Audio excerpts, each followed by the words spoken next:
সদাই নয়ন জলে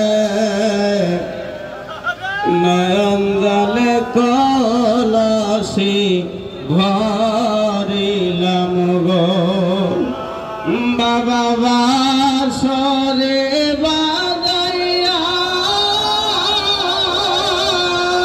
পাগল বানাইয়া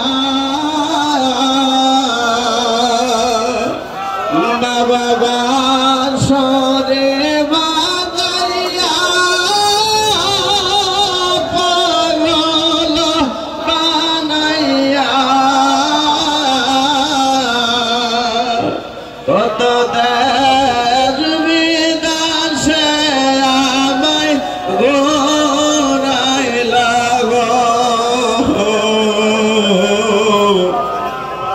আমি কে নরে ভালো হাসিলাম গো আমি কে নরে ভালো হাসিলাম গো বাবা বাসরে বাজাইয়া পাগল বানাইয়া কত দার বিদেশে আমায় ঘুরাইলা গো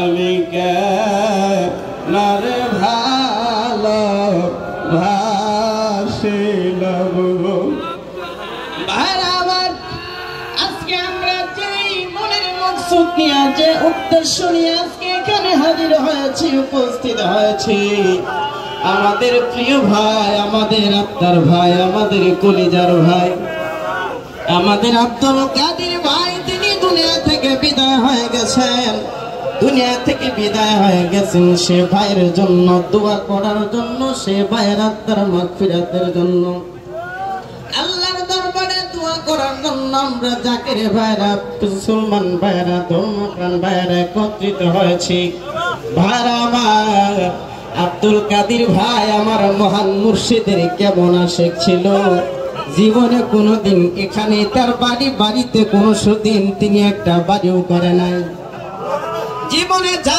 টাকা পয়সা তিনি কামাইছেন যা টাকা পয়সা তিনি রোজগার করেছেন এই মুজহাবের খেদমতে তিনি সমস্ত টাকা পয়সাই ব্যয় করেছেন ভবিষ্যতের দিকে তাকাই নাই নিজের দিকে তাকাই নাই নিজের দিকে তাকাই নাই আজকে আমরা যে জায়গায় মাহফিল করতেছি এই জায়গাটা কিন্তু আব্দুল কাদের ভাইয়ের না আমার তাবুকের যুদ্ধে যখন যুদ্ধের সময় আমার নবী রাহমাতুল্লিল আলামিন সমগ্র সাহাবীদেরকে বলে দিলেন সাহাবীরা রে তাবুক যুদ্ধের জন্য তোমরা যে যা পারো দান করো যে যা পারো দান করো ভাইরা আমার আব্দুল কাদের ভাই আমার খাজা বাবার কেমন আশিক ছিলেন সেই বিষয়টা আপনাদেরকে আমি বোঝাই জীবনে কোনোদিন নিজের দিকে তাকাই নাই অর্থ সম্পদের দিকে তাকাই নাই আরে যে সৈনাছে বাবা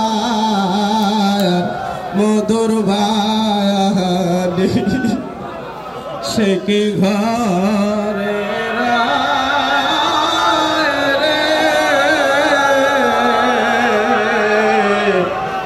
যে সৈনাছে তোমার মধুর বাণী রে ভাইরা আমার আব্দুল কাদের ভাই কেমন আমার খাজা বাবা শিখছিলেন বলতেছিলাম আল্লাহ রাসূল রাহমাতুল্লিল আলামিন তাবুক যুদ্ধের জন্য সমগ্র সাহাবীদেরকে একত্রিত করলেন সবাইকে বললেন তাবুক যুদ্ধের জন্য তোমরা যে যা পারো যার যতটুকু সমর্থ হয় দান করো আমার নবীজির পবিত্র জবানে দান করার কথা বলেছেন দান করার কথা বলেছেন সাহাবীরা পাগলের মতন হয়ে গেল দৌড়ায় যার যার বাড়িতে চলে গেলেন যার যার সম্পদকে তিন ভাগ করলেন তিন ভাগের দুই ভাগ আল্লাহ রাসূলের কদমে নিয়ে আসলেন এক ভাগ রেখে দিলেন হযরত ওমর উসমান সমস্ত সাহাবীরা আল্লাহ রাসূল রাহমাতুল্লিল আলামিনের কদমে দান করার জন্য সাহাবীরা প্রতিযোগিতা লেগে গেল। যারা যা কিছু আছে সমস্ত কিছুই আমার নবীজির কদমে নিয়ে আসতেছে। এইদিকে আবু বকর আবার নবীজির আশিক, তিনার তো ধন নাই, সম্পদ নাই, অত্যন্ত গরিব মানুষ। যা সম্পদ ছিল আল্লাহ রাসূলের কদমে তিনি খরচ করতে করতে বিলিয়ে দিয়েছেন। সেই আবু বকর তিনি তিনার বাড়িতে গেলেন। বাড়িতে যাইয়া তিনার স্ত্রীকে ডাক দিয়া বলে, হে আমার স্ত্রী শুনো, আজকে আমার রহমতের নবী, দয়াল নবী, মায়ার নবী পবিত্র জবানে দান করার জন্য বলেছেন, দান করার জন্য বলেছেন। আমি আমার রাসূলের কদমে কি নজর দিব? নজর দেওয়ার মতন তো এমন কোন সম্পদ, এমন কোন কিছু তো আমার নাই।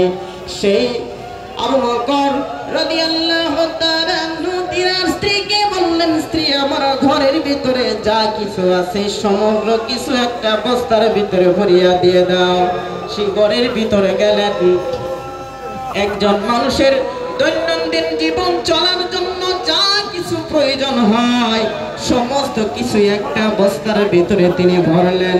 যেমন ধরেন এই রুটি বানানোর বেলা ঘরের ভিতরে ছিল কুপিবাতি, দৈনন্দিন জীবনে যা কিছু প্রয়োজন সমস্ত কিছু একটা বস্তার ভিতরে ভরিয়া সেই আবু বকর রাদিয়াল্লাহু তাআলা তিনি মাথায় করে নবীজির দরবারে যায় আর মনে মনে ভাবে, আমি তো অতি সম্বলহীনা, কত মানুষ উটদুম্বা লক্ষ লক্ষ কোটি কোটি টাকা আমার নবীজির কদমে নজর দিতেছে, আমি আমার নবীজির কদমে এই সামান্যটুকু নজর আল্লাহর দরবারে কবুল হয় কিনা জানি না।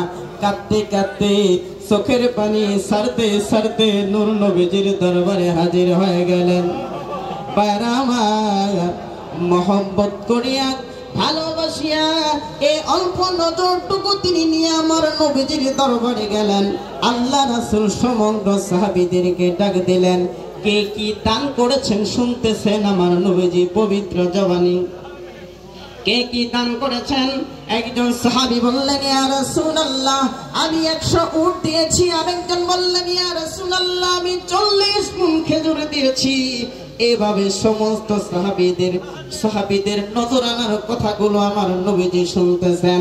এবার আবু বকর রাদিয়াল্লাহু তাআলা নুকে বলতেছেন, আবু বকর তুমি কি নিয়ে এসেছ? আমার প্রেমের আগুন জ্বালায়া দিল বাবা মোরে, পাগল বানাইলো, আসি বইলা সইলা গেল, ফিরে আনা আসিল বাবা মোরে, পাগল বানাইলো। আর আমার আবু বকর রাদিয়াল্লাহু তাআলা চোখের পানি সারিয়া নবীর কদমে পড়ে কান্দে, ইয়া রাসূলুল্লাহ নবী গো, আমার এমন কোন একটা জিনিস নাই, এমন কোন একটা সম্বল নাই যেটা আমি আমার ঘরে রেখে এসেছি। আমার ঘরে আমার নূর নবী রহমাতুল লিল আলামিন নবীজিকে রাখিয়া সমস্ত কিছুই আপনার কদমে আমি নিয়ে এসেছি। আর আমার সেই আবু বকর যেমন নিজের সম্পদের দিকে তাকাই নাই, ভবিষ্যতের দিকে তাকাই নাই, আজকে কি খাবো কালকে কি খাবো এটার চিন্তা করে নাই, ওই রকম আমার সেই আব্দুল কাদের ভাই ছিলেন আমার খাজা বাবার আশিক। জীবনে কোনোদিন টাকা পয়সার দিকে তাকায় না। যারা আব্দুল কাদের ভাইয়ের সাথে যারা চলেছেন, যারা আব্দুল কাদের ভাইয়ের সাথে একদিনও সময় দিয়েছেন, তারা দেখেছেন তার পকেটে টাকার অভাব ছিল না। জাকের ভাইদেরকে তিনি মন মতো করে খরচ করতেন, জাকেরদেরকে খাওয়াইতেন। তিনি বাড়িতে কোনো বাড়ি করে নাই, তিনি কোনো ধন সম্পত্তির দিকে তাকাই নাই। আর আমার যারা আল্লাহ রাসূলের প্রেমে যারা পাগল হয়, নূর নবীজির প্রেমে যারা পাগল হয়, বাবা টাকাও যদি না থাকে, ধন সম্পদও যদি না থাকে, বাবা তোমার প্রেমের কারণে আল্লাহর দরবারে সেটা গ্রহণযোগ্যতা হয়ে যাবে। দরুদ শরীফ পড়েন আল্লাহুম্মা